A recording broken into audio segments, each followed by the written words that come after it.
Hello, everyone. I'm so sorry. I was a little tardy. Was trying to figure some things out because remember the last time we were having technical difficulties. So, hello and welcome to the fabulous Friday edition of Miss Hope's Reading Hour. So, of course, you know I gotta have the ambiance for my friends here, okay? So, welcome to the fabulous Friday edition of Miss Hope's Reading Hour. So, of course, as you know, tomorrow is Juneteenth, my friends. Juneteenth. It has been celebrated for a long time, but this is the first year that it is an official federal holiday, okay? Recognized all over the place. Juneteenth, okay? So if you do not remember what Juneteenth represents, Juneteenth is a combination of June, of course, and the 19th. And Juneteenth is a holiday that commemorates when slavery was officially abolished and slaves were freed. But of course, as we all know, even though slaves were freed, life still wasn't easy for Africans here in the United States and for African Americans still. So, one of the books that we will be reading today, which will be, for the first time, the only book that we are reading other than the chapter book today. We will be reading this one book and I will introduce it to you in a moment. So, I wanted to find something out really fast. I should have done this before, but unfortunately, Miss Hope has been doing a lot of homework. Okay. So after I'm finished this, just to let you all know, I will be writing 2 papers after I'm finished this. So while you guys are, of course, enjoying your well-deserved summer break, okay, because my student friends, my young ones, my older young ones, my teacher friends, my parent teacher friends, you deserve to have this time off. You deserve it. You so deserve it. Okay. So, no, that's not what I was looking for. Yes. So, no, that's not what I was looking for either. But I'll tell you all that again. So, sorry, you guys. There was some things I should have looked for, but I didn't get a chance to. I wanted to tell you some more things about Juneteenth, okay? Now, unfortunately, all the Juneteenth books, I tried this last year, okay, to find books about Juneteenth. And Amazon, all the other book retailers, them things were gone because people were like, we want them Juneteenth books. And I know, like, now, since it's been made a federal holiday, no Juneteenth books. But since, even though, slaves were freed, but not everybody was freed, just so you know, some of the states down south didn't tell some of the people who were in captivity, the Africans who were in captivity, that they were free until years later. But that's for another history lesson, okay? Since I was unable to find a book about Juneteenth, I did want to read a book about a famous person that you may not have heard of, who was speaking about freedom even after slaves were freed. And she was very active during the civil rights movement and the inspiration for many people who are still speaking for freedom for all people today. So I want to introduce that book to you. But just to let you know, So I need to make an order this weekend because if I don't, I will only have enough books for Monday, maybe Tuesday. So for all of you who are watching, my parent friends, my parent teacher friends, any young ones who may want to donate to Miss Hope's Reading Hour Library, please, oh please, it is very needed that you donate. So you can donate via Cash App, or you can donate by sending a digital gift card to our email, or by straight sending me books, sending them to me in the mail. And if you send that message to the email, you will be able to donate that way because I'll give you all the information in order to do that. Okay? So let me introduce this book to you. Oh, wait a minute. Look at that. I didn't know I could do that. Wonderful. I'm sorry. I just realized something about my streaming service. I'm excited about it. So, this book has several awards. Those medals that I've told you about, that you don't have to wait until you are an adult to get one. If you write a great book or illustrate a great book, you can get one of those medals.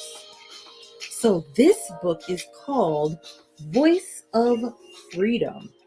Fannie Lou Hamer, Spirit of the Civil Rights Movement.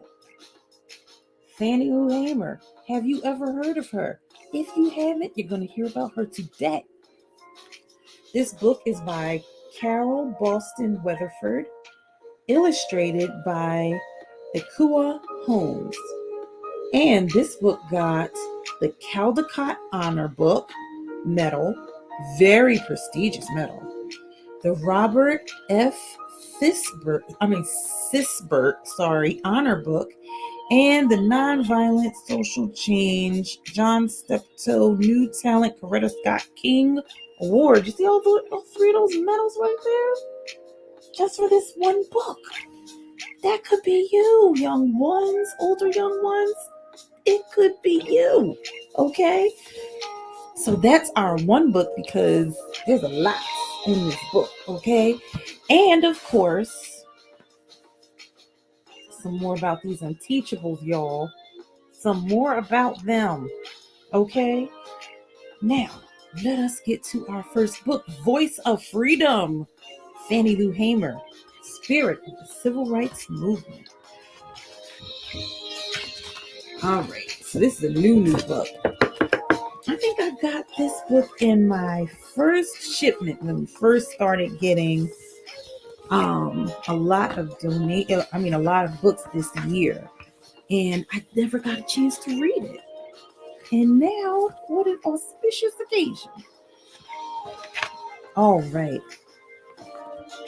Sunflower County, Mississippi. Minister Malcolm X once called me the country's #1 freedom-fighting woman. But nothing about my beginnings would make you think anyone beyond these parts would ever hear my name. Mississippi. I was born here, the youngest of 20 children. My folks, James and Luella Townsend, was sharecroppers in Sunflower County in the Delta, where the soil was as rich as black folks was poor, where cotton was king and Jim Crow the law. When I was born on October 6, 1917, the plantation owner paid my mother $50 for producing a future field hand, which was her. The money helped my family through the winter. Child, I'm proof that the Delta birthed the blues. I love the pictures in this book too. That's Fannie Lou. Delta Blues. I was just 6 when I dragged my first bag down a row of cotton. My family, all 22 of us, worked in the field. Wasn't no other work to do. They didn't have no such thing as factories. These factories are something new. From sun up to sundown, due to dark, can see to can't, 20-foot sacks over our shoulders, down miles of rows we bent to pluck the cotton blossoming out. As 100-degree heat beat on our backs, the dried bristles cut our knuckles and wrists. We picked 15 tons of cotton a season, but couldn't get ahead for our lives. You see, the scale was always tipped in the owner's favor. Our so-called share of the crop never be enough to pay back the money we borrowed from the owner for seed, food, clothing, and supplies. Same sorry situation every season. Black people work so hard, and we ain't got nothing to show for it, I told anyone who would listen. Sharecropping was just slavery by a gentler name. The same folks still had us in chains. Wow, all 22 people in the family. Spoiled. I was the baby, and my mother never let anyone in the family forget it. She told my father not to beat me, and she made my sisters and brothers give me piggyback rides even though I weighed more than some of them. I could get into some mischief too, like the time I cooked a bag of rice. It boiled over and made a big mess. My father was so angry that I ran off to get away from him. My mother saved me from a beating that time too. My father wasn't always serious though. After a long day in the fields, he told jokes. We roasted peanuts and all sang together. Sometimes they'd stand me on the kitchen table and I would break into this little light of mine. I reckon I was a show-off. Oh, she was speaking all the way back then. My mother taught me. A strong woman, my mother wore rags patched with rags so her children could look decent. Even as a little girl, I knew things weren't right. Whites had food, clothes, everything, while blacks worked and went hungry. One day I asked, why wasn't I white? So that we could have some food? Don't feel like that, my mother said. We're not bad because we're black. Next thing I knew, she had brought me a black doll. Told me, I want you to respect yourself as a black child. And as you get older, you respect yourself as a black woman. If you respect yourself enough, other people will have to respect you. My mother taught me years ago that black is beautiful. Cute little doll. Fair. School was open 4 months, December through March, when children were not needed to tend cotton. I liked school, even if Black history was left out and the textbooks made blacks look like fools. I recited poetry and won many a spelling bee. Fair?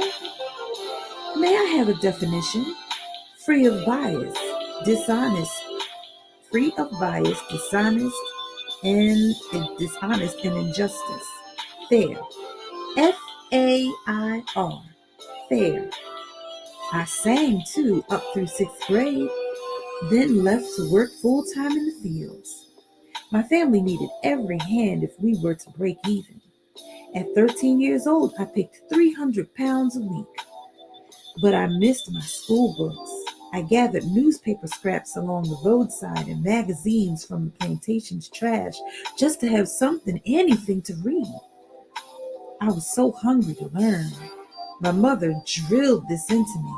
When you read, she said, you know, and you can help yourself and others.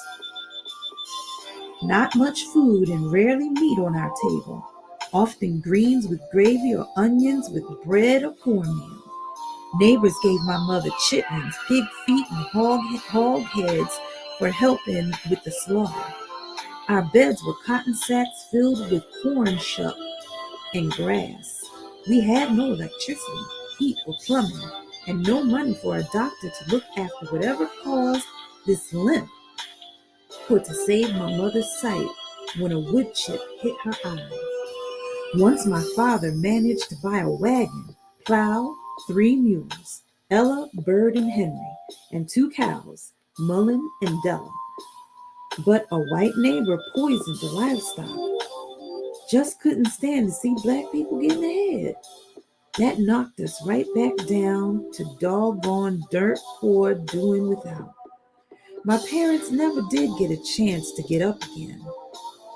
I sure did miss Della's milk. Wow, what a shame. Wow.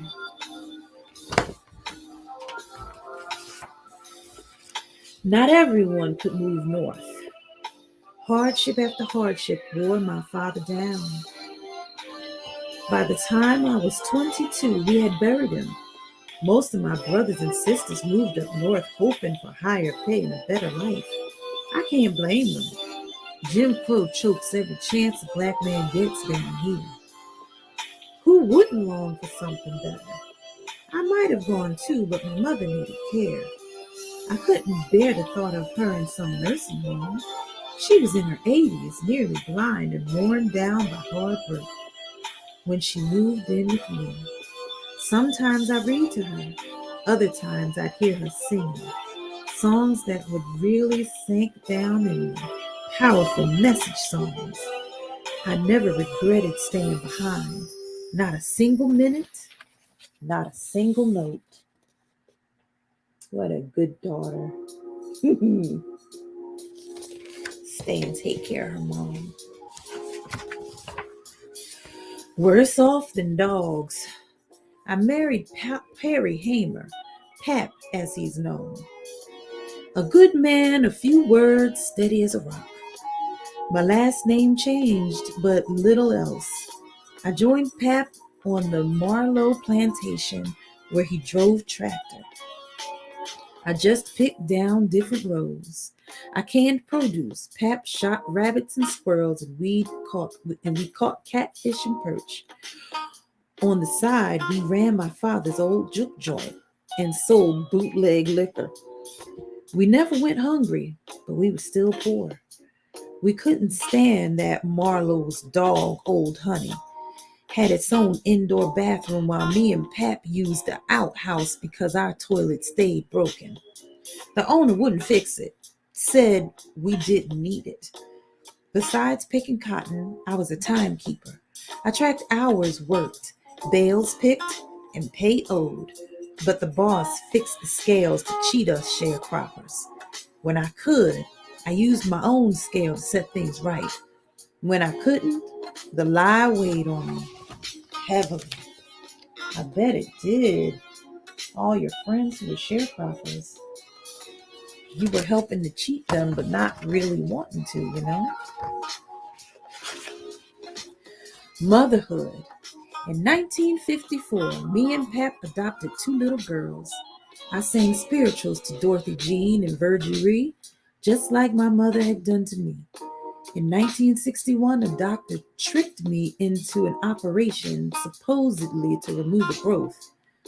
I awoke from the surgery to find that the doctor's knife cut more than a small tumor. He had removed the parts that God gave me to bring children into the world. I would never have babies of my own. A Mississippi law at that time said poor folks had no business making babies. The law may have taken my womb, but no one was going to take my voice. I know that's right. Wow. Literacy test. In 1962, my friend Mary Tucker told me about a meeting at William Chapel Church. 4 young men from out of town were pushing voter registration. Not a soul sitting in the pews had ever cast a ballot. Till then, I didn't even know that blacks could vote. When the people would get out of the fields, if they had a radio, they'd be too tired to play it. Soon we didn't know what was going on in the rest of the state even. much less in other places. But my hand flew up when the men asked for volunteers to go to the country courthouse and register. In all, 18 of us signed on for the trip. I was just curious to go, so I did. I guess if I had any sense, I'd have been a little scared. But what was the point of being scared? The only thing they could do to me was kill me, and it seemed like they've been trying to do that a little bit at a time ever since I could remember. An old rented bus drove us 30 miles to Indianola, what was the home of the Violent White Citizens Council. Barking dogs and ruffle-toting men met our bus. That was supposed to scare us. The circuit clerk only let 2 people in the courthouse at a time. I went first. I didn't know what to expect. I had to give my name and workplace and then read, copy, and explain parts of the Mississippi Constitution. I didn't know nothing about the law. No wonder I flunked the test. Now at least I knew that voting was my right, even if I did fail the test. Wow, that took some bravery.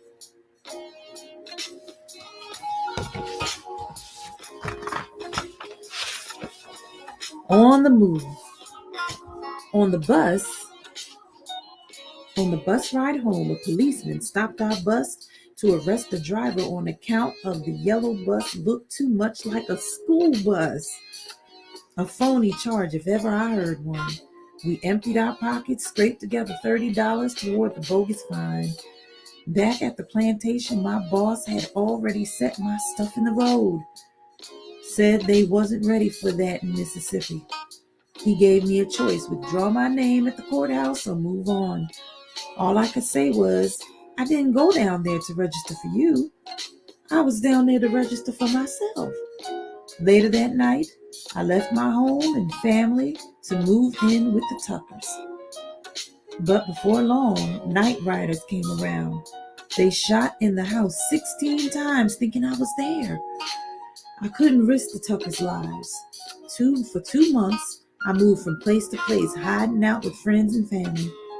Then I rented a house in town near my family. Soon as I moved in, I marched back into that courthouse and retook the test. What did I have to lose?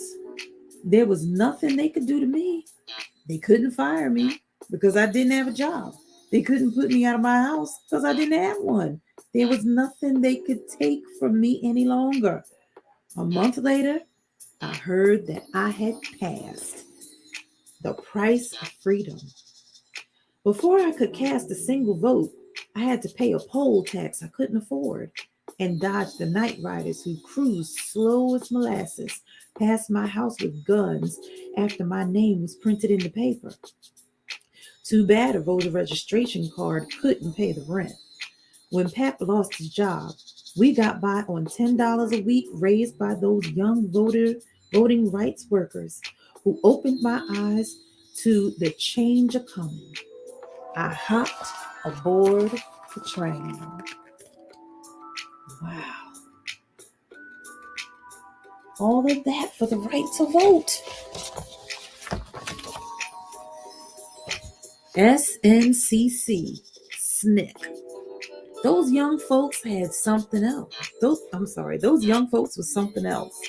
We belonged to SNCC, the Student Nonviolent Coordinating Committee, what was called SNCC for its initials. The college kids saw me for a leader. I made it plain why I joined the movement. All my life I've been sick and tired. Now I'm sick and tired of being sick and tired. I toured the South with my words from my heart and spirituals I learned from my mother's knee. I fired up many a rally. This little light of mine, I'm gonna let it shine. This little light of mine, I'm gonna let it shine. This little light of mine, I'm gonna let it shine. Let it shine, let it shine, let it shine. But I wasn't singing for show. I was singing for freedom. Leadership came natural to me as singing. people took to calling me the spirit of the civil rights movement.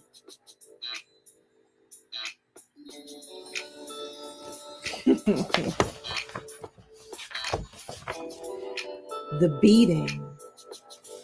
In June 1963, I went to a citizenship school in South Carolina. On the way back, the bus had stopped in Columbus, Mississippi. Me and the other trainees was hungry and decided to eat in the terminal. We ordered breakfast at the whites-only lunch counter, knowing segregation been outlawed. After a long wait, we was finally served, but the bus driver called the police, and down the road in Winona, we got kicked off the bus and thrown in jail. When I asked what was the charges, the police told me to shut up. They put us in separate cells and made other prisoners beat us, black and blue. They just kept beating me. The jailers telling me, "We're gonna make you wish you were dead." Through the pain, I quoted scripture. A prisoner beat me till we were both exhausted. Then the other took over. I waited 3 days for a doctor to show up. SNCC sent someone to bail us out, but the police locked him up and beat him too. It took Andrew Young from the Southern Christian Leadership Conference to get us released. The same day, NAACP leader Medgar Evers was slain in his driveway for teaching black people their rights. The others said it was my singing that brought them through. That November, John F. Kennedy was killed and Lyndon B. Johnson was sworn in as president. He promised Dr. King to finish what Kennedy couldn't.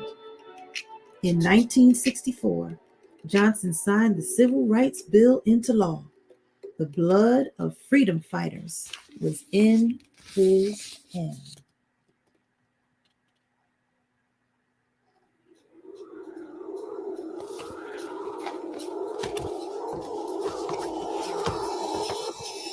Injustice. The federal government filed charges against the Winona police. I testified at the trial, but the all-white jury sided with the police. The beating left me more than just bruises and bad memories. A blood clot weakened my eyesight. My kidneys were damaged and my limp got worse. But as I was determined, I was marching toward the promised land. Running. Not even a bad leg could stop me from standing up for what I believed in. Hard as we have to work for nothing, there must be some way we can change things. There must be something else. There was. Becoming a lawmaker myself. The next year I ran for Congress in the Mississippi Freedom Democratic Party. Death threats started coming at me soon as I announced I was running. But I didn't scare easy.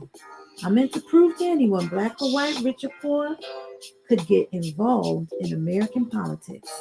I cast my first vote for myself.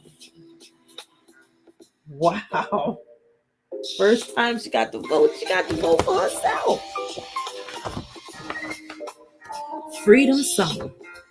Later that year, I shared stories and songs with student volunteers about what it was like for black folks in the Delta.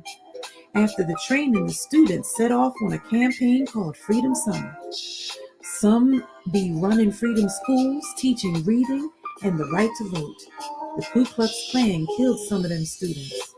I knew Michael Schwerner and James Chaney real well. They were murdered along with Andrew Goodman for nosing into church firebombings. If I had known those young men would wind up dead, I would have told them to stay home. I cried like I lost my own sons. I could take losing the election, but not this. Still, I had to go on. At a government hearing in Washington, D.C., I spoke about my troubles and how we started a new political party in Mississippi because the regular Democrats locked us out. We weren't going to be locked out No more.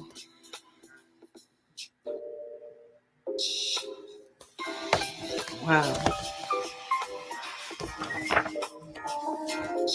1964 Democratic National Convention, Atlantic City, New Jersey.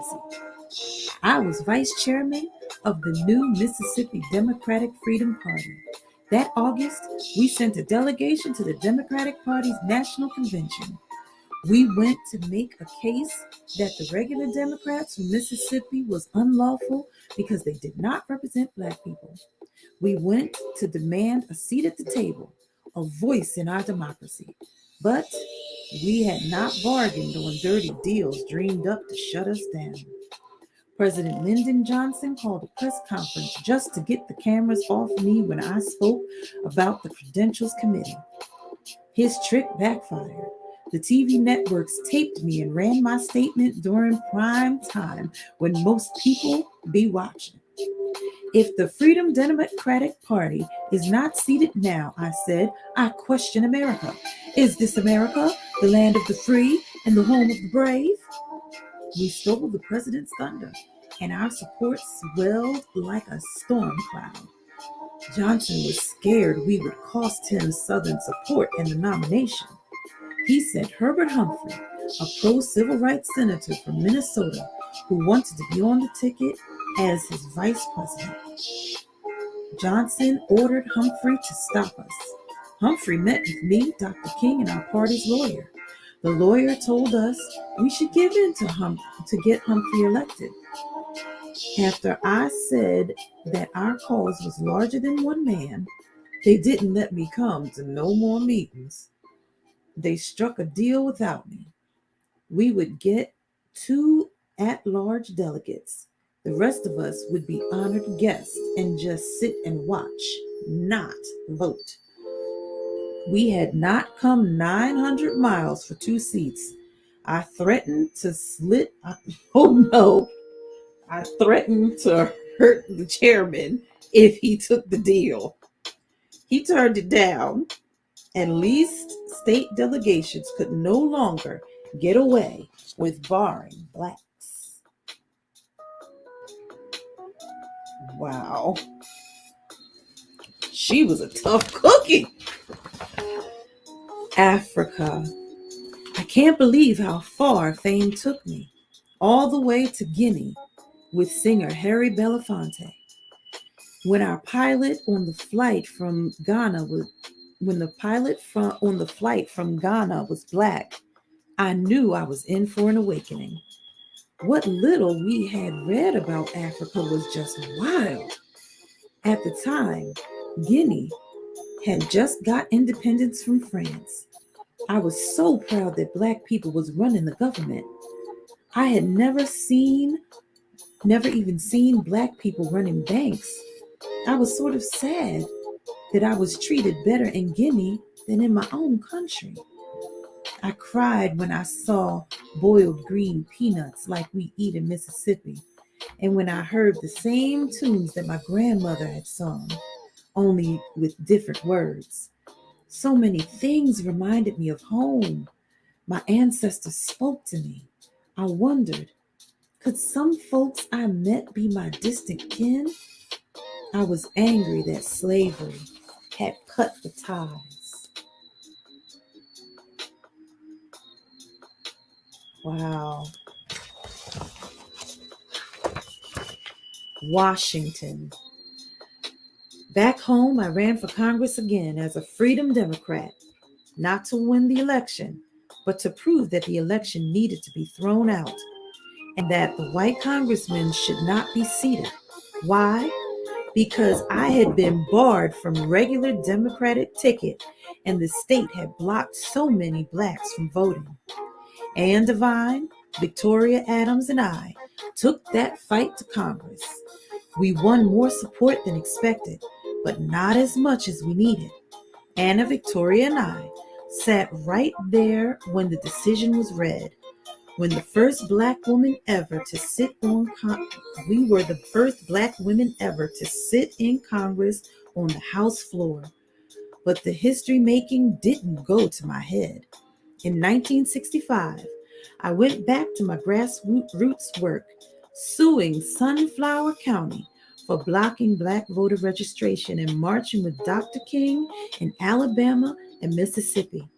We registered thousands of new voters in spite of police beatings so bad that Congress was shamed into passing the Voting Rights Act. Wow. So much, so much. Ooh, come on, Paige. Black power. Say it loud, I'm black and I'm proud. James Brown. Black power had become the battle cry of the movement. For me, that meant pride and equal rights.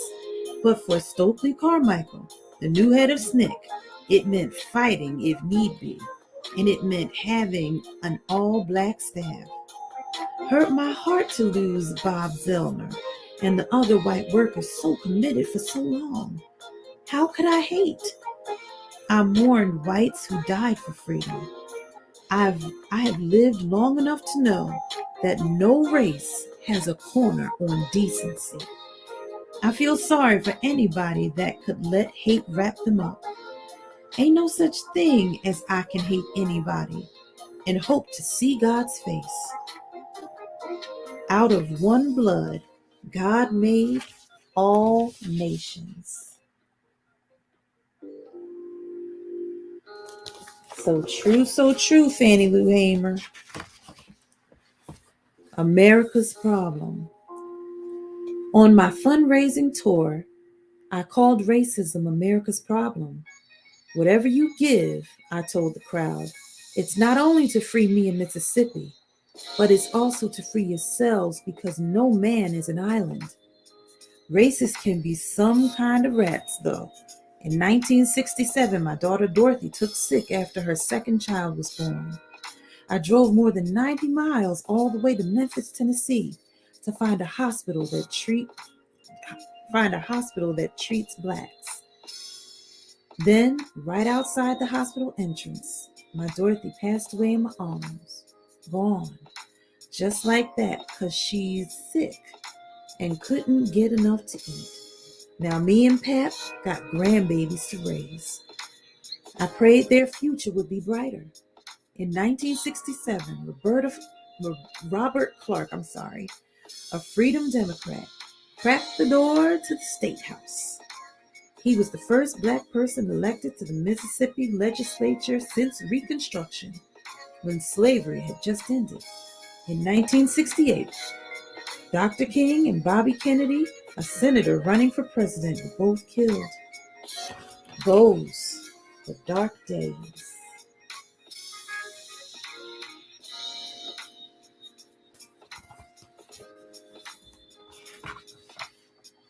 No rest.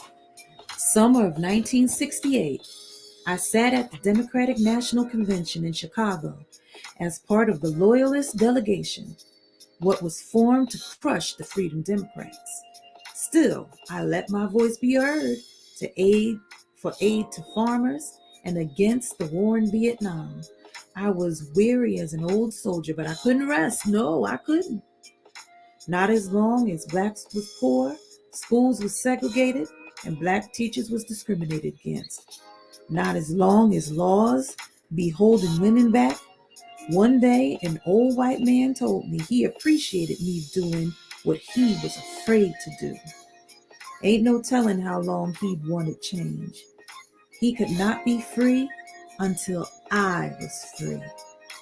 I had always believed we serve God by serving our fellow man, and no child should know what hunger is. So I started a freedom farm, a pig bank, and a Head Start program. And I help folks living in shacks get hold of government housing loans. I mind a lot of pots.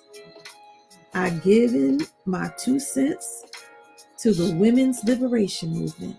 I won a lawsuit against Sunflower County to integrate the public schools. And I lost a bid for state senate in 1971. The outcome was rigged against me, but 55 blacks was elected in Mississippi that year. a record for a southern state. In 1976, the Congressional Black Caucus, made up of Black Congresspeople, giving me a lifelong service award. Maybe I won, after all.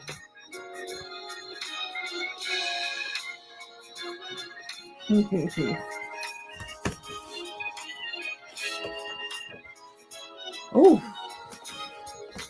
author's note. Fannie Lou Hamer was known as the spirit or the voice of the civil rights movement. Perhaps she was both, with her powerful singing and passionate, plain-spoken oratory. The granddaughter of slaves and the youngest of 20 children born to sharecroppers in the Mississippi Delta, Hamer was an unlikely heroine. Born in 1917 in Montgomery County, Mississippi, she had polio as a child and started picking cotton at the age of 6. Although she was a good student, she dropped out of school in 6th grade to help her family in the field. At home and in the field, she grew up listening to African American spirituals.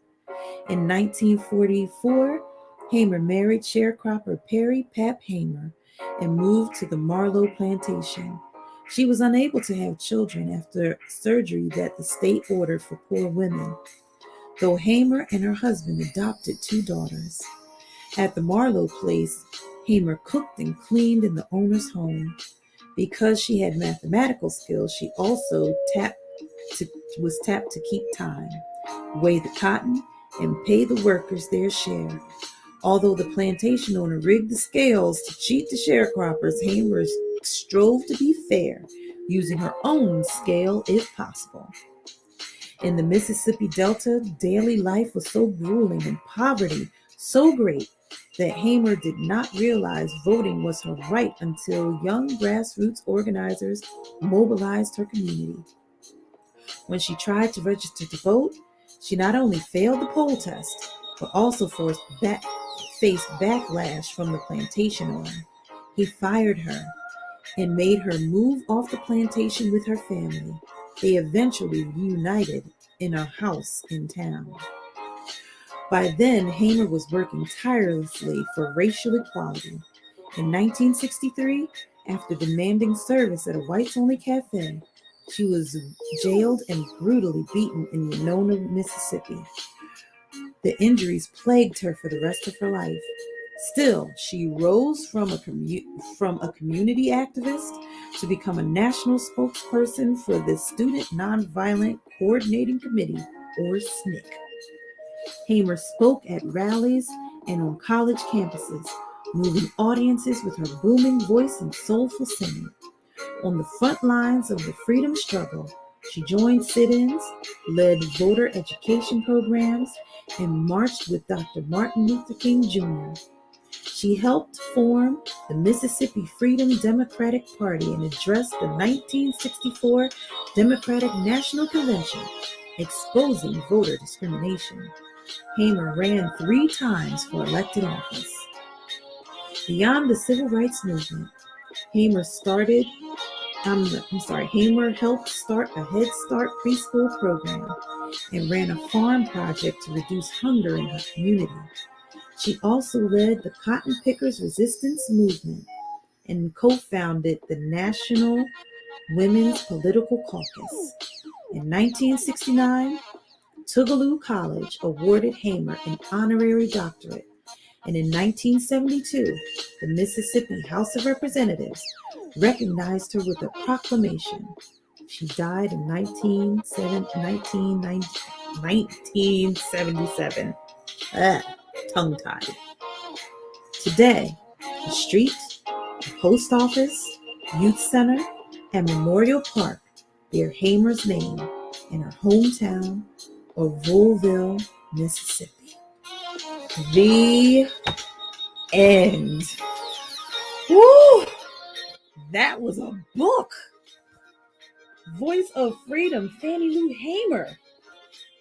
So unfortunately, I think maybe today we will not be able to get to the Unteachables. Let me see where we are in the last chapter that we were on. Oh, maybe we can read a little bit of it.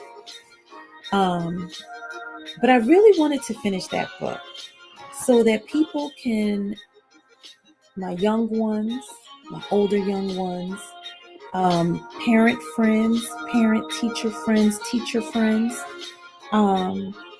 when you're with your families, hopefully you'll go online and you'll look up the history of Juneteenth. And I read this story so that you could understand. She was born after Juneteenth happened, okay?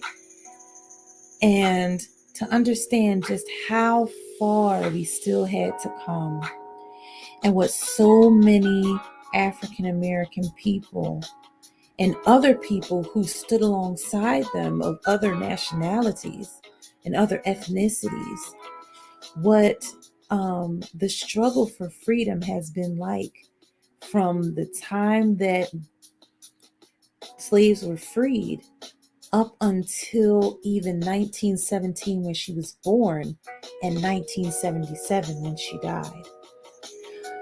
Understand why this holiday was so important for it to be recognized as a federal holiday, because Juneteenth isn't just the story of a few people. Juneteenth is part of America's story. So, because the whole struggle for freedom is America's story, it should be recognized. Something like Juneteenth should be recognized all over the country. So hopefully this story has helped you to understand why this holiday, Martin Luther King's birthday, and other holidays that we are looking to make something that's recognized throughout the country and the federal government.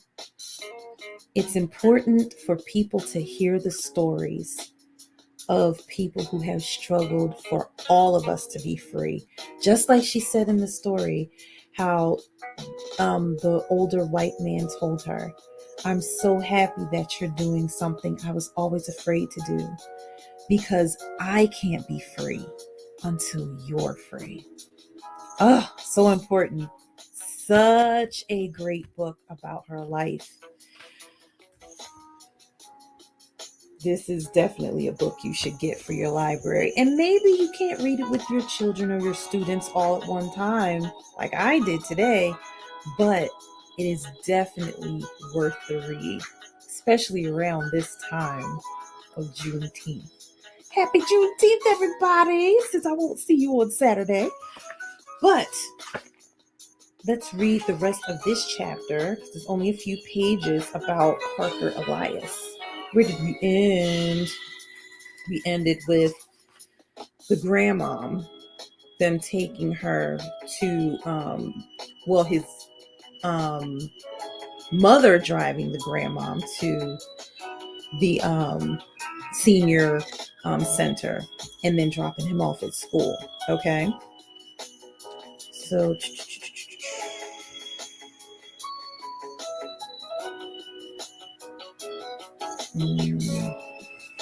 yeah, right.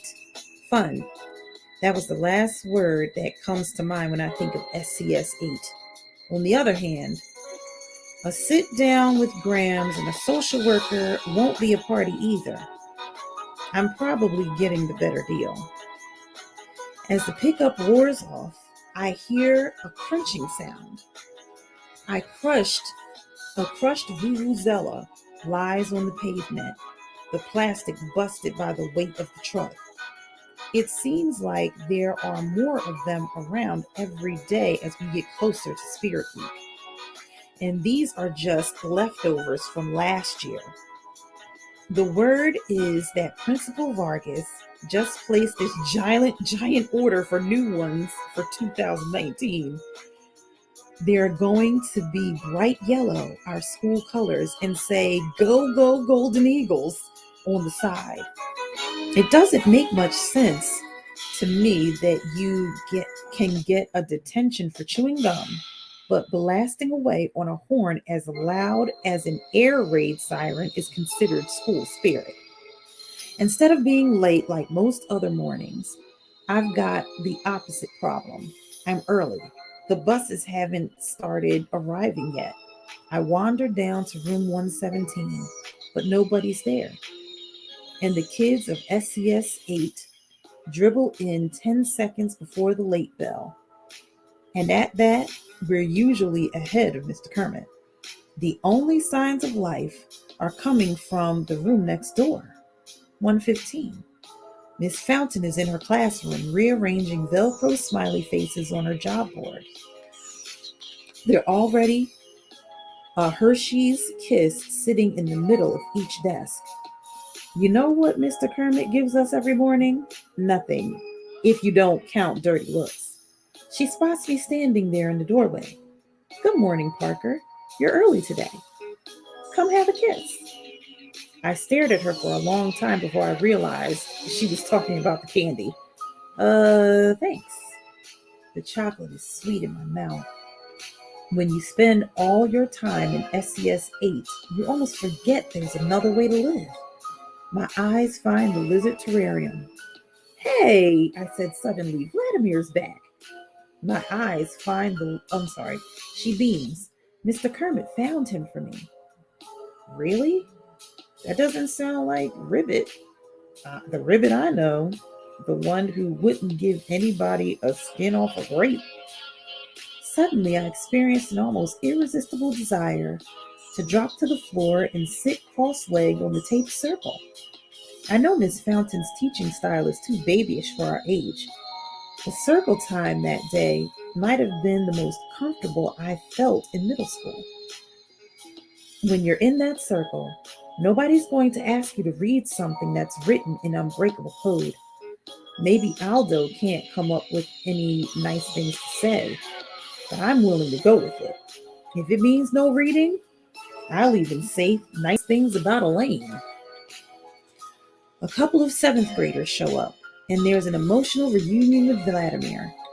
I join in for a while, but eventually one of them notices I'm there. You're not in this class, he comments meaningfully.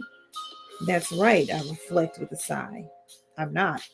I shoulder my backpack and head next door, even though it's still early. Kiana crouches in the hall outside SCS 8, a look of intense concentration on her face. What's going on, I ask. Shh. She presses her finger to her lips and points inside the classroom. Mr. Kermit is talking, and at first I think he's chewing someone out. His voice is a lot sharper than his usual half-sleepy drone. Then I hear the reply, tinny and very close. It's coming from the intercom, right on the other side of the door. Principal Vargas. I think you'd be happy about this, Zachary, the principal is saying. It's no secret that the sound of the vuvuzela drives you crazy over the edge. Zachary. The Mr. Kermit's name is Zachary. That's not the point, our teacher replies. You've already separated my class from everybody else in the building. Maybe you have your reasons for that, but you can't exclude them from the activities of Spirit Week. That's punishing them for something they haven't done yet. You loathe Spirit Week, Mr. Vargas accuses. We're not talking about me, we're talking about my students. As happy as I'd be to ignore the whole thing, I'm their only teacher. Who's going to stick up for them if I don't? Beside me, Kiana pumps a fist and whispers, Go Ribbit!